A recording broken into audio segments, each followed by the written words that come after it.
My wife accidentally sent my daughter's school lunchbox to me. I jokingly showed my colleague who was an ex-doctor. He turned pale and said, "Get your daughter and go to the hospital immediately." "Why?" I asked. "I can't explain now, it's horrible. Do as I say or your daughter won't survive." What I discovered at the hospital left me speechless. Chapter 1. The mix-up. Jonathan Clayton adjusted his tie as he walked through the gleaming corridors of Clayton Industries, the tech consulting firm he'd built from nothing over the past 15 years. At 38, he'd achieved everything he'd dreamed of as a kid from the wrong side of Detroit. Success, respect, and most importantly, a family he'd die for. His phone buzzed with a text from his wife Christy. "Oops.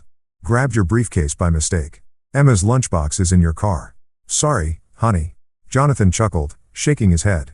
Even after 8 years of marriage, Christy still had that scattered, endearing quality that had first attracted him. She was nothing like the calculating business partners he dealt with daily. She was warm, spontaneous, and completely devoted to their daughter Emma. He'd met Christy Shelton at a charity gala 5 years after his first wife died in a car accident. Christy was volunteering, radiant in a simple blue dress, genuinely caring about the cause rather than networking like everyone else. She'd been a breath of fresh air after years of grief and loneliness. When she'd accepted his proposal after just 6 months of dating, Jonathan felt like the luckiest man alive. Now, with 10-year-old Emma healthy and happy, and his business thriving, life felt perfect. Too perfect, sometimes. Jonathan had learned early that good things didn't last forever, but he pushed those thoughts aside.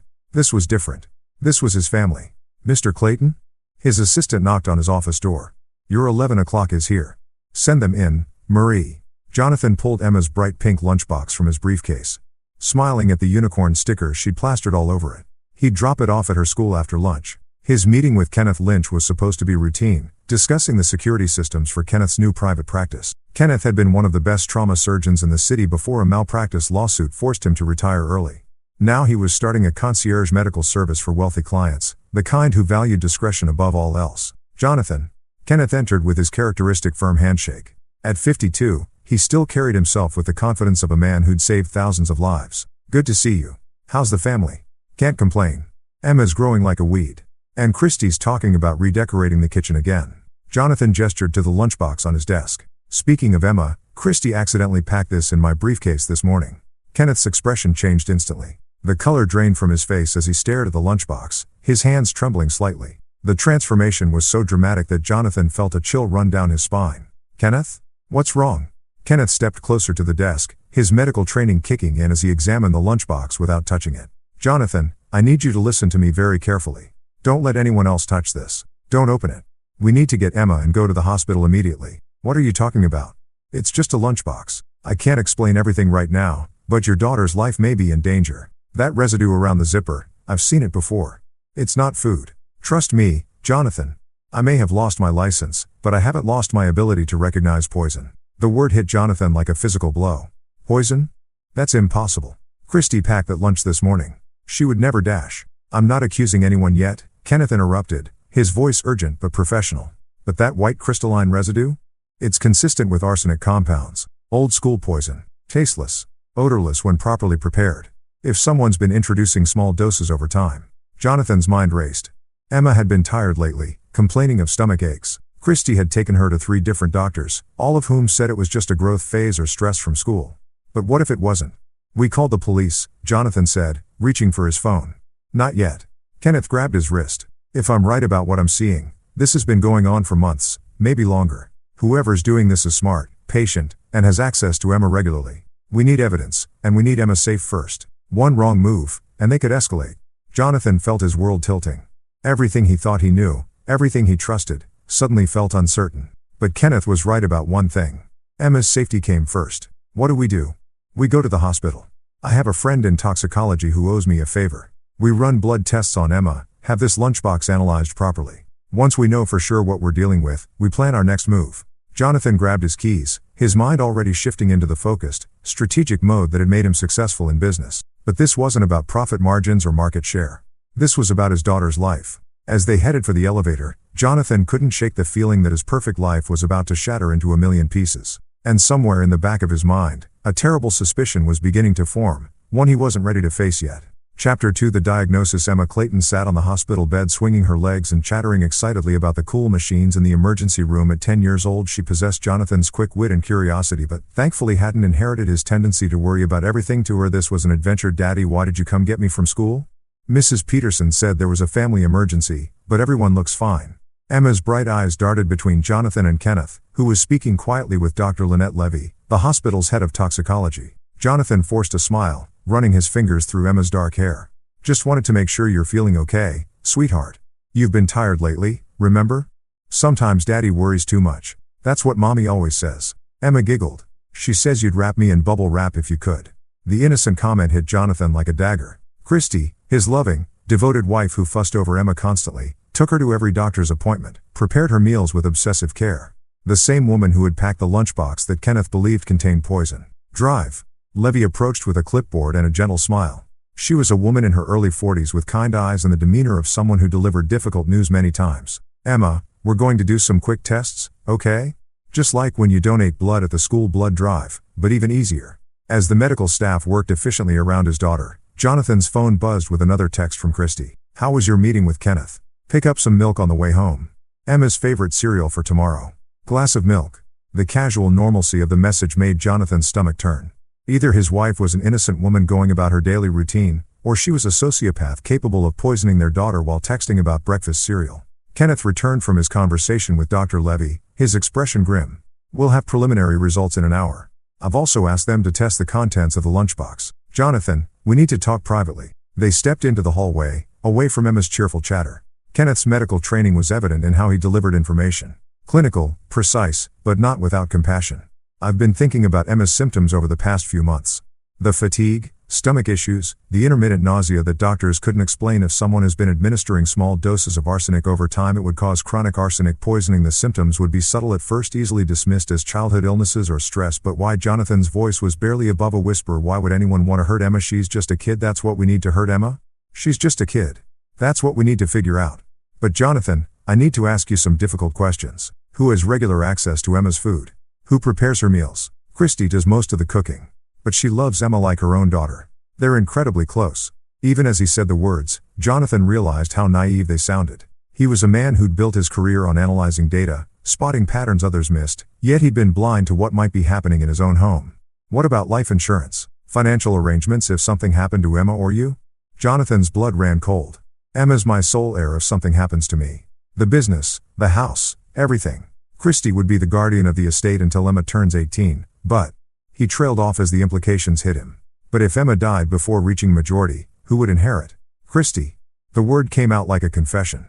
As my wife, she'd inherit everything if Emma wasn't alive to claim it. Kenneth nodded grimly. We're talking about millions, aren't we? Closer to 20 million, between the business valuation and assets. Jonathan felt sick. But Kenneth, you don't understand. Christy isn't some gold digger. She signed a prenup that gives her almost nothing if we divorce. And she's been the perfect stepmother to Emma. She was there for every scraped knee, every school play, every nightmare. The perfect stepmother, Kenneth repeated thoughtfully. Jonathan, in my years as a trauma surgeon, I learned that the most dangerous people are often the ones who appear most caring. They understand how to manipulate trust, how to be above suspicion. Dr. Levy approached with a tablet in her hands, her expression confirming Jonathan's worst fears. Mr. Clayton, I'm afraid we have concerning results. Emma's blood shows elevated levels of arsenic consistent with chronic exposure. The levels aren't immediately life-threatening, but they indicate regular ingestion over several months. The hallway seemed to spin around Jonathan. His perfect family, his beautiful life, it was all built on a lie. Somewhere in his home, someone he trusted had been slowly murdering his daughter. The lunchbox contents also tested positive for arsenic compounds mixed into what appears to be homemade cookies. Dr. Levy continued. We'll need to report this to the authorities and keep Emma under observation. No, the word came out harder than Jonathan intended. Doctor, I appreciate your concern, but I need time to handle this properly. Emma's safety is my priority, but if we involve police now without solid evidence, we risk tipping off whoever's doing this. Kenneth placed a hand on Jonathan's shoulder. He's right, Lynette. If this is domestic, and the perpetrator gets spooked, they might escalate or disappear. We need to be strategic. Dr. Levy looked uncomfortable, but nodded. I can keep Emma for observation under the guise of investigating her chronic fatigue. That gives you maybe 48 hours before I'm legally required to involve Child Protective Services. 48 hours to prove his wife was trying to kill his daughter. 48 hours to protect Emma while gathering evidence that could send Christy to prison for attempted murder. As Jonathan looked through the window at Emma, who was now coloring in a hospital coloring book and humming softly to herself, he felt something cold and determined settle in his chest. The loving husband and father was still there, but underneath, the ruthless businessman who'd clawed his way out of poverty was awakening. Christy had made a fatal mistake. She'd threatened his daughter. And Jonathan Clayton never lost when something truly mattered. Chapter 3, the investigation begins. Jonathan sat in his BMW outside Emma's school, watching other parents pick up their children. Normal parents with normal problems. Homework battles, soccer practice, what to make for dinner. He envied them their ignorant bliss. His phone showed 3 missed calls from Christy and a string of increasingly worried texts. Where are you guys? Emma's not at school. Jonathan, please call me back. I'm scared.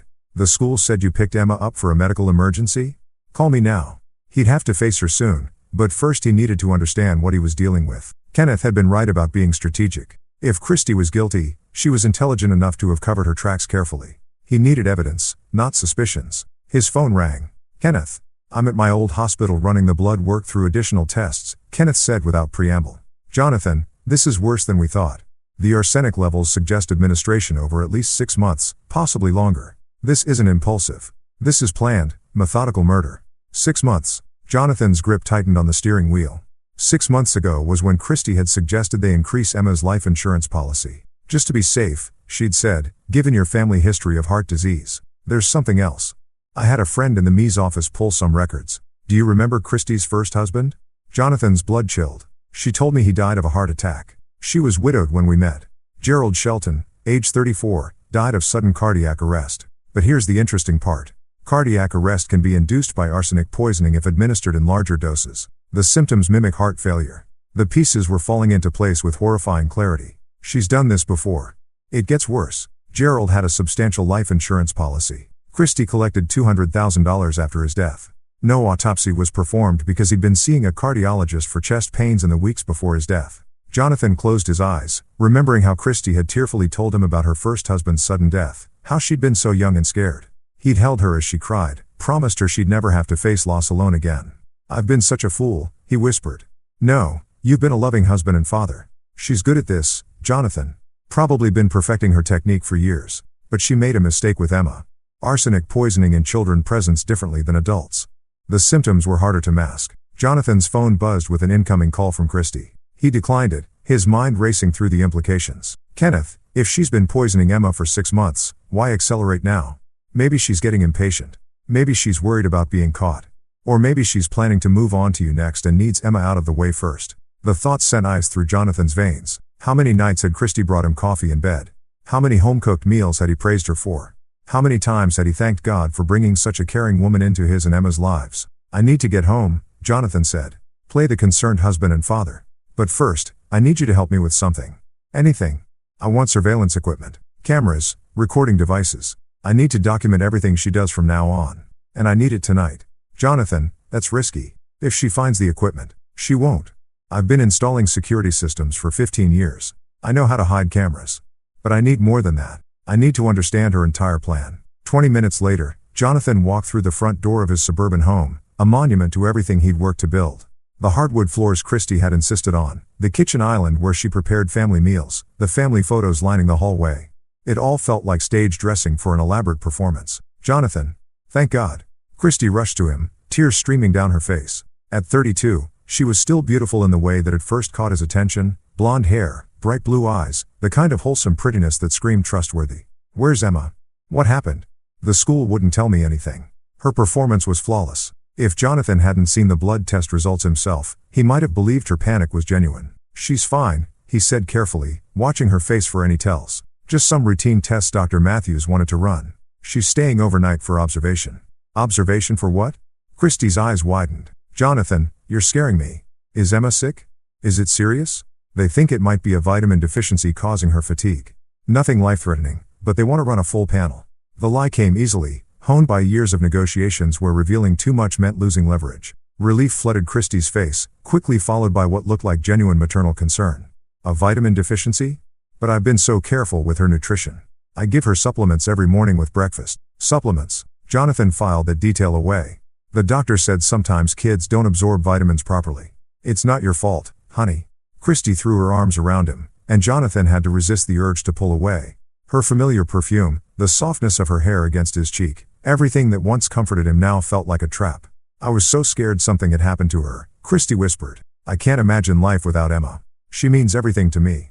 The words were perfect, exactly what a loving stepmother should say.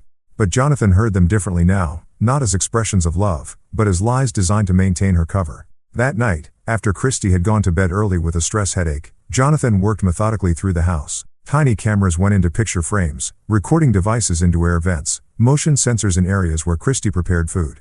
By morning, every room would be under surveillance. He saved Emma's room for last. Standing in the doorway, looking at the bed where his daughter should be sleeping safely, Jonathan felt a rage unlike anything he'd ever experienced. Christy hadn't just betrayed him, she'd threatened the only thing in his life that mattered more than breathing.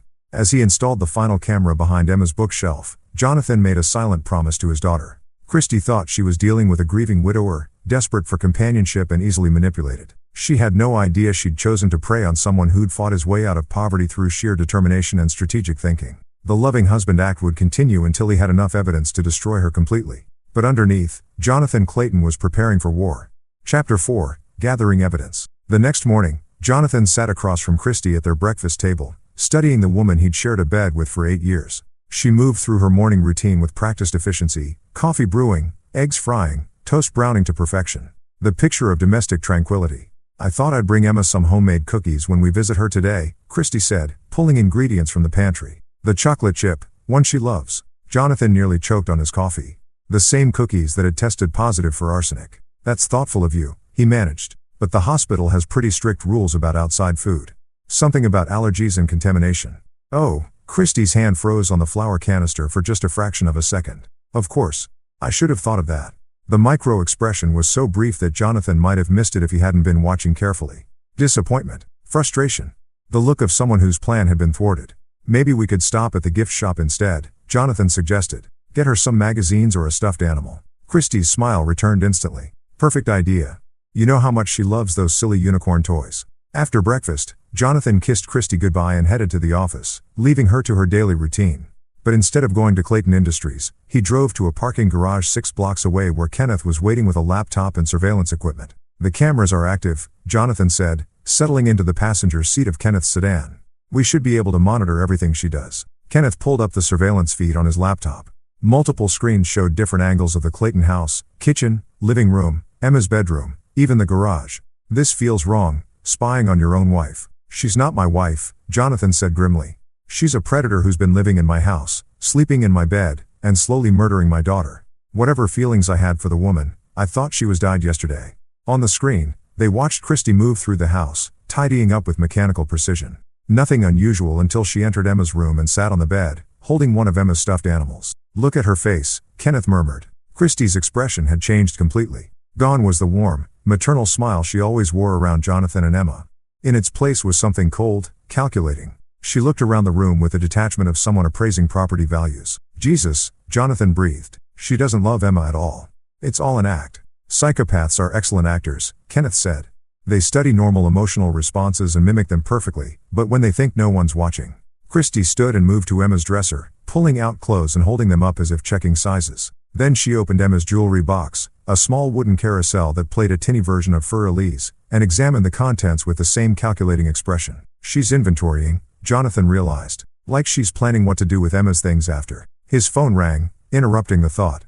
The caller ID showed Detective Stuart Ray, a contact he'd worked with on corporate security matters. Jonathan had called him earlier, asking for an unofficial consultation. Stuart. Thanks for calling back. Jonathan, I got your message about needing advice on a sensitive family matter. Can you be more specific about what kind of help you need?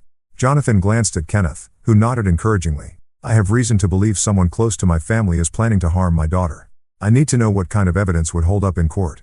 There was a pause. Jonathan, if you have credible threats against a minor, you need to report this immediately. I can have a patrol car at your house in 10 minutes. You need to report this immediately. I can have a patrol car at your house in 10 minutes. It's more complicated than that.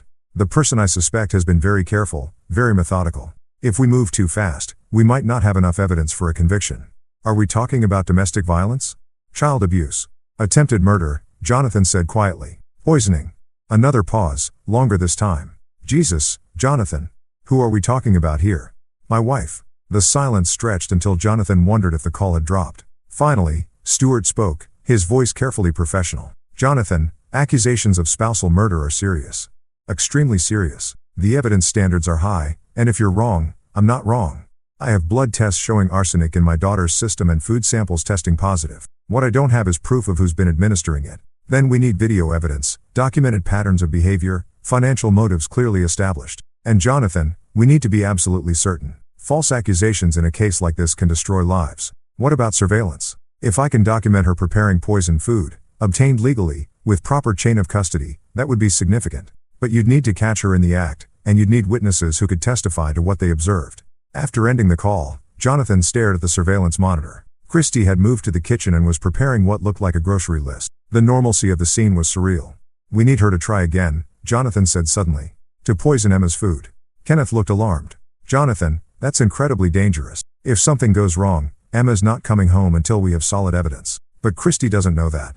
As far as she knows, Emma will be discharged today or tomorrow. She'll want to continue her plan. And if she doesn't take the bait? Jonathan's expression hardened. "Then I'll make sure she does. Christy married me for my money, Kenneth. She's been patient, methodical, but she's also greedy. If I can make her believe she needs to accelerate her timeline." "What are you thinking?" "I'm going to tell her I'm changing my will. That I'm concerned about Emma's health and want to set up a trust that bypasses Christy entirely if something happens to both Emma and me. Make her think her window of opportunity is closing." Kenneth shook his head.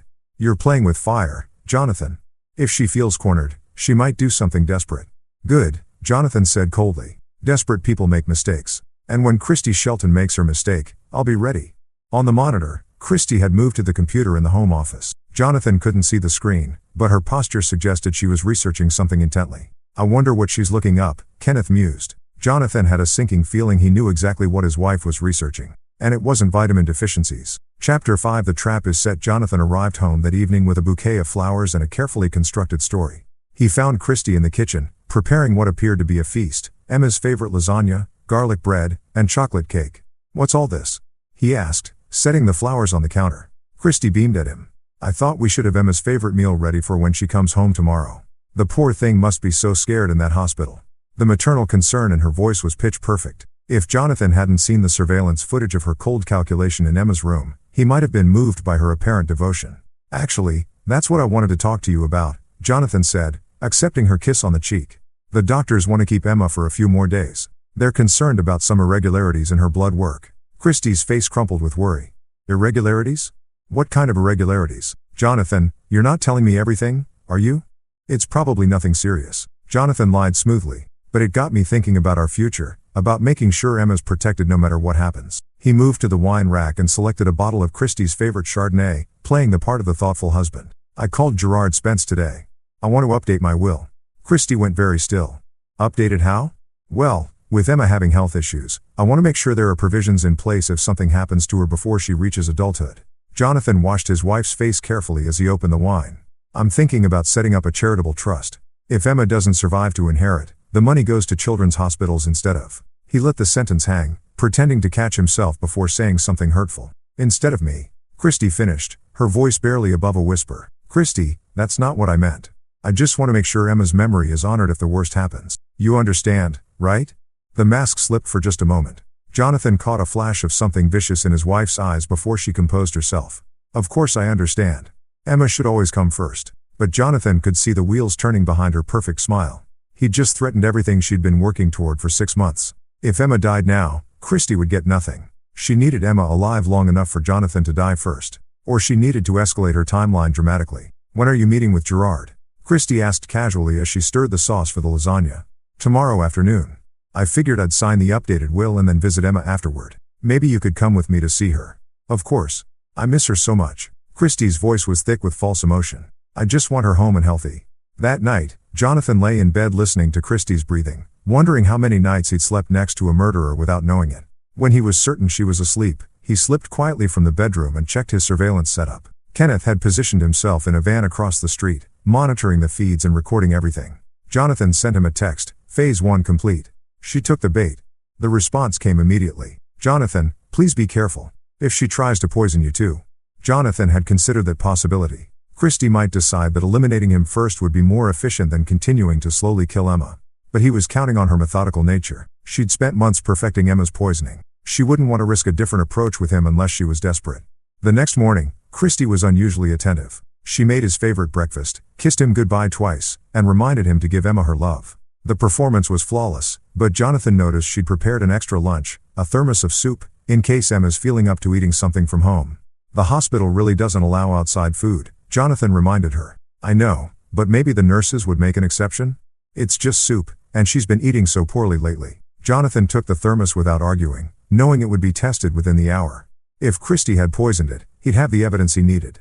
At the hospital, Dr. Levy confirmed what Jonathan suspected. The soup contains enough arsenic to cause serious harm, possibly death, if consumed in full. She's not being subtle anymore. She's escalating because I threatened to change my will, Jonathan explained. She needs Emma dead before tomorrow afternoon, or she risks losing everything. Kenneth joined them in the conference room, looking haggard from a night of surveillance. We got it all on camera, Jonathan. Her preparing the soup, adding what looked like powder from a small vial. Even her expression while she did it. It's cold, calculated murder. Is that enough for an arrest? Dr. Levy asked. It's enough for charges, Kenneth replied. But Jonathan, once we move on this, there's no going back. Are you sure you're ready?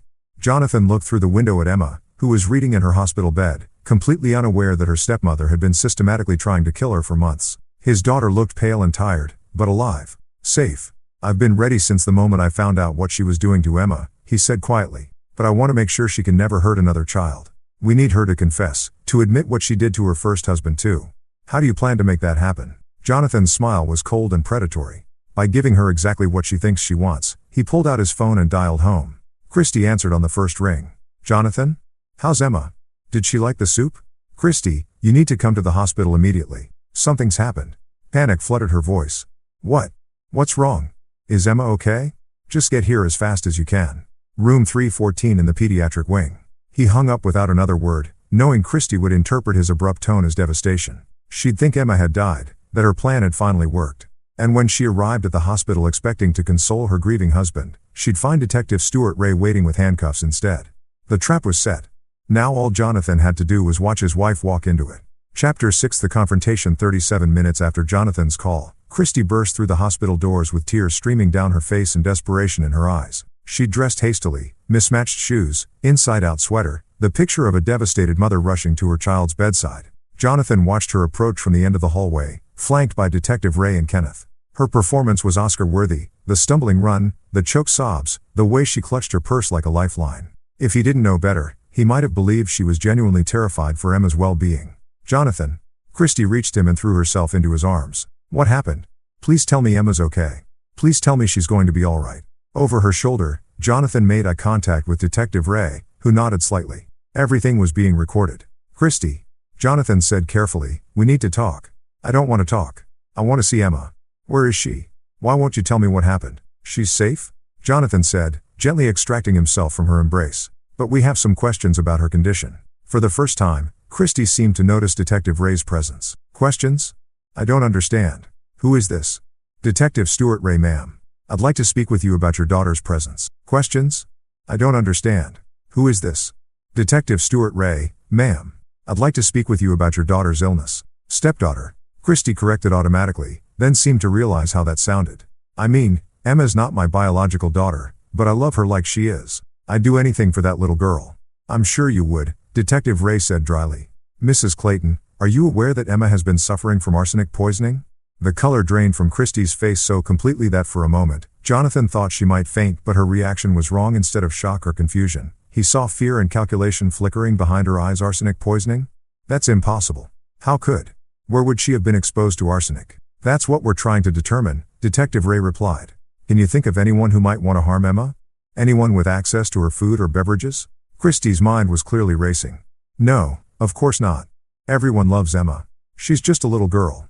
This must be some kind of mistake. Jonathan stepped forward. Christy, we also tested the soup you sent with me this morning. It contained enough arsenic to kill an adult, let alone a 10-year-old. The silence that followed was deafening. Christy's face cycled through expressions: shock, confusion, hurt, betrayal, like she was auditioning different emotions to see which one worked best. That's impossible, she finally whispered. I made that soup myself from scratch. There's no way unless someone added arsenic to it after you made it, Detective Ray suggested. Christy's eyes lit up. Yes, that must be it. Someone must have tampered with it. But who would do such a thing? Kenneth spoke for the first time. Mrs. Clayton, arsenic poisoning doesn't happen overnight. The levels in Emma's blood suggest regular exposure over months. Can you think of anyone who's had access to Emma's food for that long? Christy looked around wildly, like she was searching for an escape route. I prepare most of Emma's meals, but Jonathan's housekeeper comes twice a week, and there's the school cafeteria and… Christy. Jonathan's voice cut through her rambling. Stop. Something in his tone made her freeze. When she looked at him, she must have seen the truth in his eyes because her whole demeanor changed. The frantic mother act fell away, replaced by something harder and more calculating. You know, she said quietly, I know you've been slowly poisoning my daughter for 6 months. I know you killed your first husband the same way. I know you married me for money and planned to murder both Emma and me to inherit everything. Christy straightened her shoulders, and for the first time since Jonathan had known her, he saw her real face. Cold, intelligent, utterly without remorse. You can't prove any of that, she said calmly. Detective Ray held up his phone, which had been recording the entire conversation. Actually, we can. We have video surveillance of you preparing the poison soup this morning.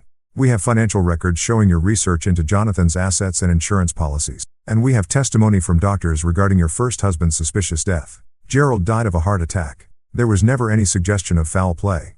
There is now, Kenneth interjected. I had his body exhumed yesterday. The arsenic levels in his hair and bone marrow tell quite a story, Mrs. Clayton. Or should I call you Mrs. Shelton? I notice you never legally changed your name. For the first time, genuine panic flickered in Christy's eyes. But she rallied quickly, turning back to Jonathan with tears that looked almost real. Jonathan, please. You have to believe me. I love Emma. I love you. I would never hurt either of you. You poisoned our daughter, Jonathan said flatly. You fed her cookies laced with arsenic and watched her get sicker every day. You held her when she cried from stomach pain that you caused. That's not. I didn't. You researched arsenic toxicity on our home computer. You purchased white arsenic powder using a fake name and had it delivered to a P.O. box. You've been practicing murder for 6 months, perfecting your technique. Christy's mask finally slipped completely. The tears stopped, her posture straightened, and when she spoke, her voice was ice cold. You think you're so smart, don't you, Jonathan? The brilliant businessman who built an empire from nothing. But you were so easy to manipulate. So desperate for a mother for your precious Emma that you never bothered to check my background thoroughly. Actually, I did, Jonathan replied. After Emma got sick, I had a very thorough investigation done. Christy Shelton doesn't exist, does she? Your real name is Christina Marlowe, and you've been married 3 times before Gerald. 2 of those husbands also died under mysterious circumstances. The shock on Christy's face was genuine this time. That's impossible. I covered my tracks. Not well enough. Did you really think I'd build a successful business by being careless? I know about Robert Martinez in Phoenix, who died of a heart attack at 31. I know about David Kim in Seattle, who had a fatal allergic reaction to shellfish he'd never been allergic to before. I know about the insurance money you collected each time. Detective Ray stepped forward with handcuffs. Christina Marlowe, you're under arrest for attempted murder, conspiracy to commit murder, and suspicion of murder in the deaths of Gerald Shelton, Robert Martinez, and David Kim. As the cuffs clicked into place, Christina, looked at Jonathan with undisguised hatred. You have no idea what you've done, she hissed. Emma will never be safe. I have friends, connections. This isn't over. Jonathan stepped closer, his voice deadly quiet. Yes it is. And if anyone you know so much as looks at my daughter wrong, I'll destroy them the same way I destroyed you. Systematically, completely, and without mercy. As Detective Ray led Christina away, Jonathan felt a hand on his shoulder. Kenneth was smiling grimly. It's over, Jonathan. Emma's safe. Jonathan watched until the elevator doors closed behind the woman who'd shared his bed and his life while plotting to murder his child. The woman he thought he loved had never existed at all. But it wasn't quite over. Christina was right about one thing.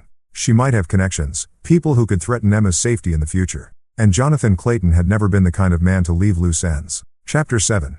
The reckoning. 3 days after Christina's arrest, Jonathan sat in his home office reviewing files that Detective Ray had shared with him off the record. The Christina Marlowe investigation had revealed a network of accomplices, enablers, and potential future victims that ran deeper than anyone had initially suspected. Emma was home now, her color returning as the arsenic slowly left her system. She'd asked surprisingly few questions about Christy's sudden absence, accepting Jonathan's explanation that her stepmother had been sick and needed to go away for treatment. Children, Jonathan had learned, were remarkably adaptable when their world became safer. Kenneth knocked and entered without waiting for permission. Over the past week, their professional relationship had evolved into something approaching friendship, forged in crisis and mutual respect. I've got news, Kenneth said, settling into the chair across from Jonathan's desk. Good and bad. Give me the bad first. Christina's been released on bail. $2 million posted by someone calling themselves M Enterprises. We can't trace the company. It's buried under layers of shell corporations and offshore accounts. Jonathan's jaw tightened. And the good news? Detective Ray's investigation has uncovered at least 6 other women following Christina's exact pattern. False identities, targeting wealthy widowers with children, slowly poisoning family members for inheritance money. It's an organized operation, Jonathan. Christina wasn't working alone. How organized? Kenneth opened his laptop and showed Jonathan a complex diagram of connections. What we're looking at is a sophisticated murder-for-hire network that specializes in long-term infiltration and slow kill methods. They target wealthy men with children, insert operatives as romantic partners, then systematically eliminate heirs and eventually the primary target. Jonathan studied the diagram, his business mind automatically analyzing the structure. It's actually brilliant. Slow poisoning looks like natural illness. Grieving widowers remarry quickly and don't investigate their new wives thoroughly. By the time anyone suspects murder, the operative has disappeared with the insurance money. Christina was one of their best, Kenneth continued. 3 successful operations before you, over $6 million in collected insurance and inheritance money. The network takes a percentage and provides new identities, documentation, and target research. Who runs it?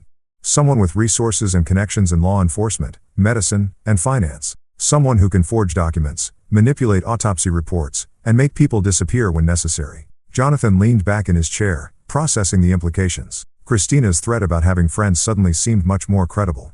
Even if she went to prison, the network would remain operational and Emma would always be a potential target. Detective Ray can't touch them, can he?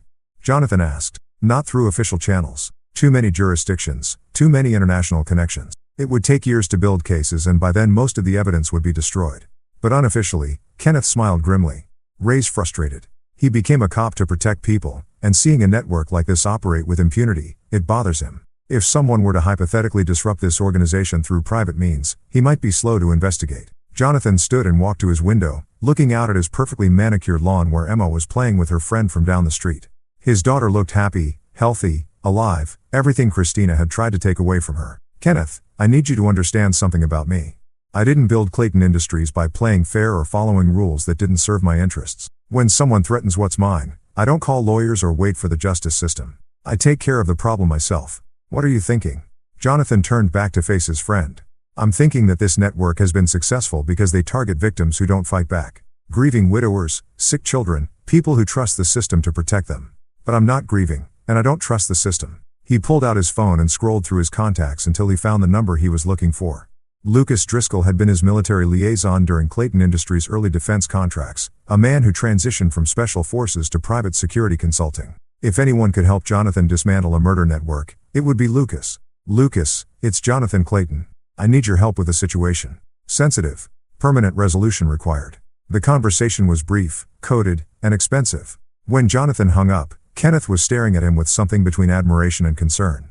You're not just going after Christina, are you? Kenneth said. Christina's in custody. She'll be convicted and spend the rest of her life in prison. But the network that trained her, supported her, and enabled her to murder my daughter? They're still operational. Still targeting families. Still turning people like my wife into weapons. Jonathan, what you're talking about is vigilante justice. It's illegal, dangerous, and if you're caught. If I'm caught, Emma grows up without a father but alive. If I do nothing, she grows up looking over her shoulder for the rest of her life, never knowing when the next Christina might show up. Kenneth was quiet for a long moment. What do you need from me? Medical knowledge. These people use poison as their weapon of choice because it mimics natural death. I want to know everything about how they do it, how they cover their tracks, and how to turn their own methods against them. You're talking about poisoning them? I'm talking about giving them a taste of their own medicine. Literally. That evening, after Emma was asleep, Jonathan met with Lucas Driscoll at a downtown restaurant. Lucas looked exactly like what he was, a former Green Beret who'd traded his uniform for expensive suits but retained the tactical mindset that had kept him alive in Afghanistan. How many targets are we talking about? Lucas asked without preamble. Minimum 6 active operatives, plus support staff and leadership. Could be as many as 20 people total. Timeline. 6 months. I want them all identified, located, and eliminated before Christina's trial ends. No loose ends. No witnesses. No way for the network to rebuild. Lucas nodded slowly. Budget. No way for the network to rebuild. Lucas nodded slowly. Budget. Whatever it takes. I'm worth $23 million on paper, and I'd spend every penny to protect Emma. You understand this is a one-way door, Jonathan. Once we start down this path, there's no legal protection, no going back. If the authorities connect you to what happens to these people, Jonathan thought about Emma's pale face in the hospital bed, about the months of stomach pain and fatigue she'd endured while her stepmother slowly murdered her. He thought about Gerald Shelton, Robert Martinez, David Kim, and all the other victims who trusted their killers completely. "I understand perfectly," he said. "When do we start?" Lucas smiled, and it wasn't a pleasant expression. "We already have. I've been tracking Christina's network since Detective Ray shared the intelligence yesterday. 3 of their operatives are currently active. 1 in Dallas, 1 in Phoenix, 1 in Miami. All 3 are in the process of slowly killing children for inheritance money. Then we save those children first." "My thoughts exactly. Consider it a field test for the bigger operation." As they shook hands, Jonathan felt a cold satisfaction settle in his chest. The network had made a fatal error when they chose Emma as a target. They'd awakened something in Jonathan that he'd kept buried since his days fighting his way out of poverty. The part of him that would do anything, hurt anyone, cross any line to protect what mattered most. Christina Marlowe and her associates were about to learn that some victims fight back. And when Jonathan Clayton fought, he fought to win. Chapter 8. The network falls. 6 weeks after Christina's arrest, a curious pattern began emerging across the United States. In Dallas, a woman named Patricia Webb died suddenly of apparent heart failure while visiting her wealthy boyfriend's son in the hospital. In Phoenix, Maria Santos suffered a fatal allergic reaction during a romantic dinner with her new husband. In Miami, Jennifer Park collapsed at her stepdaughter's school play and was pronounced dead on arrival at the emergency room. To anyone looking at the cases individually, they appeared to be tragic but unremarkable deaths. But Jonathan Clayton, studying the reports from his home office, saw something else entirely. Justice. Lucas Driscoll had proven to be worth every dollar Jonathan was paying him. Each operation had been surgical in its precision, the targets eliminated using their own methods, their deaths appearing natural enough to avoid investigation. More importantly, 3 children had been saved from slow, agonizing deaths at the hands of their trusted caregivers. Phase 1 complete, Lucas reported during their weekly meeting. All 3 active operatives neutralized. The children they were targeting are recovering under medical supervision, and their families have been quietly warned about the threat they faced. What about the support network? That's where it gets interesting. Lucas opened his tablet, showing a web of connections that had taken weeks to unravel. The money trail led us to the leadership. 3 people running the entire operation from a compound in Nevada. Jonathan studied the profiles Lucas had compiled. The leader was a woman named Margaret Sinclair, a former insurance investigator who'd used her knowledge of the industry to perfect the murder-for-profit model. Her lieutenants were Brian Schneider, a chemist who supplied the poisons, and Wallace Beck, a forger who created the false identities. "They're careful," Lucas continued. "Isolated location, sophisticated security, multiple escape routes. But they have one weakness. Which is, Christina was supposed to check in weekly. When she went dark, they assumed she'd been arrested but not compromised. They're planning to extract her." Jonathan felt a cold smile cross his face. "When?" "Tomorrow night. Prison transport from county lockup to federal holding. They've arranged for an accident during the transfer." This was the opportunity Jonathan had been waiting for. Christina in the wild, away from the protection of the legal system, surrounded by the very people who'd trained her to murder his daughter. 4. Christina in the wild, away from the protection of the legal system, surrounded by the very people who trained her to murder his daughter. "I want to be there," Jonathan said. "Jonathan, that's not how this works. You hired me to handle the operational details while you maintain plausible deniability. This is personal, Lucas. Christina didn't just try to kill Emma. She violated everything I held sacred. Family, trust, love. I need to look her in the eye when her world comes crashing down." Lucas was quiet for a long moment. "If you're there and something goes wrong, if you're identified, then I face the consequences. But I won't hide behind hired guns when dealing with the woman who tried to murder my child." The next evening, Jonathan found himself crouched behind a concrete barrier on a desolate stretch of Highway 40 miles outside the city. Lucas and his team were positioned at strategic points along the road, waiting for the transport vehicle that would never reach its destination. At 9:47 p.m., the prison van appeared, flanked by 2 escort vehicles. Jonathan watched through night vision binoculars as the convoy slowed for what appeared to be a disabled car blocking the roadway. The stranded motorists were actually Margaret Sinclair's extraction team, armed and ready to free their captured operative. What they didn't expect was Lucas Driscoll's team positioned behind them. The firefight was brief, but intense. When the smoke cleared, 5 members of the extraction team were dead, including Margaret Sinclair herself. Brian Schneider had been taken alive, but wounded. Wallace Beck had fled into the desert on foot and wouldn't survive the night with Lucas's people tracking him. Christina emerged from the prison van in shackles, her eyes wide with shock as she surveyed the carnage. This wasn't the smooth extraction she'd been promised. This was a massacre. "Christina," Jonathan said, stepping out from behind his cover. She spun toward his voice, and for the first time since he'd known her, Jonathan saw genuine fear in her eyes. "Jonathan, what are you doing here? How did you? I told you once that if anyone connected to you threatened Emma, I'd destroy them. Did you think I was speaking metaphorically?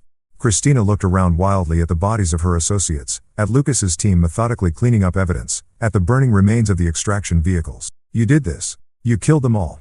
They killed themselves the moment they decided to prey on innocent families. I just expedited the process. The police will figure out it was you. You'll go to prison, and Emma will grow up knowing her father is a murderer. Jonathan's laugh was cold and utterly without humor. The police will find evidence that Margaret Sinclair's network turned on each other. Professional killers are notoriously paranoid. It's not unusual for them to eliminate each other over money or territory. As for Emma, she'll grow up knowing that her father protected her from monsters. Christina's composure finally cracked completely. You self-righteous bastard. You think you're better than us? You just murdered 6 people.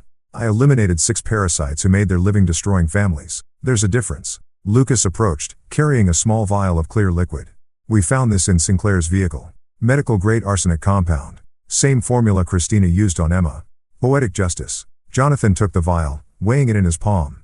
The same poison that had nearly killed his daughter, refined and purified by the network that had created Christina.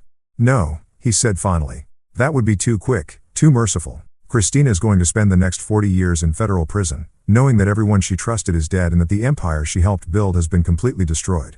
Death would be a kindness she doesn't deserve. He handed the vial back to Lucas. Make sure this gets to Detective Ray, along with all the evidence we've collected about the network's operations. Let the families of their victims have closure. As Lucas's team finished their cleanup and prepared to disappear into the night, Jonathan looked at Christina one last time. She was sobbing now, the reality of her situation finally sinking in. The confident, manipulative woman who'd shared his bed while plotting his daughter's death was gone, replaced by a broken creature facing a lifetime of consequences. Goodbye, Christina, Jonathan said quietly. I hope you spend every day in prison remembering the little girl you tried to murder and the family you'll never destroy. He walked away without looking back, leaving her shackled by the side of the road for the authorities to find when the prison van's GPS tracker led them to the scene. The network was finished. Emma was safe, and Jonathan Clayton had won. Chapter 9, New Beginnings. 3 months later, Jonathan stood in the kitchen of his new home in Colorado, watching Emma chase fireflies in their backyard. The house was smaller than their old one, more modest, but it felt like a real home in a way their previous showcase had never managed. Emma had adapted to their relocation with the resilience that continued to amaze Jonathan. When he'd explained that they needed a fresh start in a new place, she'd simply asked if she could bring her unicorn collection and whether they'd have a better view of the mountains. The nightmares about being sick had faded, replaced by excitement about learning to ski and making new friends at her school. Kenneth had moved to Colorado as well, establishing his private practice in Denver and becoming a regular fixture at their dinner table. Emma adored Uncle Kenneth, who brought her medical textbooks with colorful pictures and let her use his stethoscope to listen to her heartbeat. She's completely recovered, Kenneth said, joining Jonathan at the window with 2 cups of coffee. Blood work came back perfect.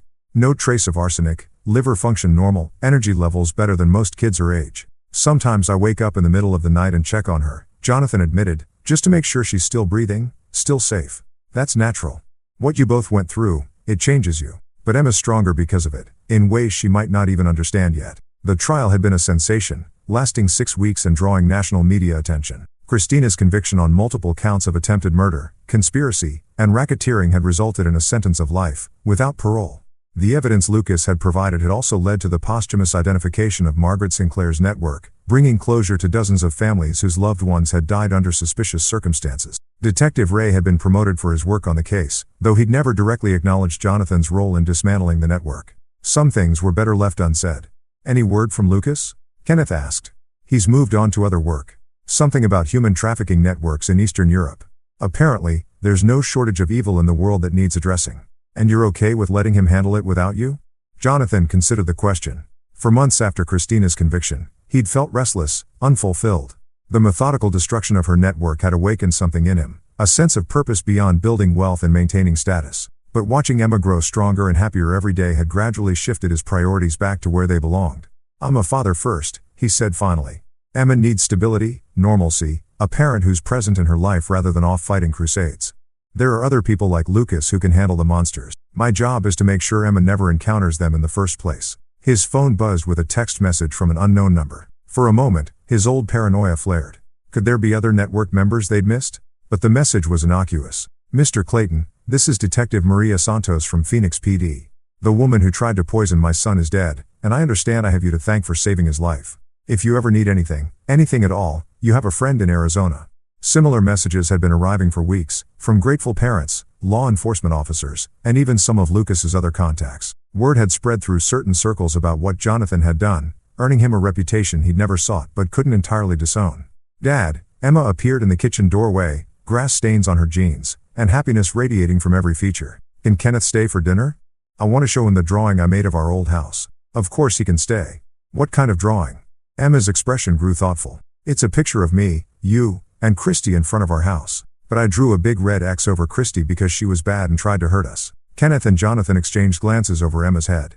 Her therapist had said it was healthy for her to process the betrayal through art, but it was still jarring to hear his 10-year-old daughter speak so matter-of-factly about attempted murder. "Do you miss her at all?" Jonathan asked gently. Emma considered this seriously. "I miss the person I thought she was. The one who made chocolate chip cookies and read me bedtime stories. But that person wasn't real, was she?" "No, sweetheart. That person was just pretend." "Then I don't really miss her." "You can't miss someone who never existed." The simple wisdom in Emma's words struck Jonathan like a revelation. He'd spent months grieving the loss of his marriage, the betrayal of his trust, the destruction of what he thought was a happy family. But Emma was right. The woman he'd mourned had never been real. Christina Marlowe, the loving stepmother, had been an elaborate performance designed to facilitate murder. What he'd lost wasn't love, it was an illusion. What he'd gained was the truth and the unshakable knowledge that he would do anything to protect his daughter. "Dad," Emma's voice pulled him from his thoughts. "Are you okay?" Jonathan knelt down and pulled his daughter into a hug, breathing in the scent of grass and innocence that represented everything good in his world. "I'm perfect, Em. We both are." That night, after Emma had gone to bed and Kenneth had returned to his apartment in Denver, Jonathan sat on his porch looking up at stars that were visible here in a way they'd never been in the city. His phone showed several missed calls from reporters still trying to get interviews about the Black Widow Network case, but he'd stopped returning their calls weeks ago. The story they wanted to tell wasn't the one that mattered. They were fascinated by the murder plots, the conspiracy, the dramatic downfall of a criminal organization. But the real story was simpler. A father had protected his child, no matter the cost. Christina Marlowe was spending her days in federal prison, her network was destroyed, and Emma was safe. More importantly, Emma was happy, healthy, and growing up with the knowledge that she was loved unconditionally. In the end, that was the only victory that mattered. As Jonathan headed inside to check on his daughter one last time before bed, he reflected on how much had changed since that morning when Kenneth had first looked at Emma's lunchbox with horror. The naive businessman who'd trusted completely and loved blindly was gone, replaced by someone harder and more vigilant. But as he watched Emma sleep peacefully, surrounded by stuffed animals and drawings of their new life, Jonathan knew he wouldn't change a thing. The price of protecting his daughter had been steep. His innocence, his trust, perhaps even his soul. But Emma's life, Emma's future, Emma's happiness were worth any sacrifice. The monsters were gone. The family was safe. And Jonathan Clayton had learned that sometimes the greatest love requires the darkest actions. It was a lesson he hoped he'd never have to apply again, but one he'd carry for the rest of his life. When someone threatens your family, you don't call the police, you don't wait for justice, and you don't show mercy. You simply win. This is where our story comes to an end. Share your thoughts in the comments section. Thanks for your time. If you enjoy this story, please subscribe to this channel.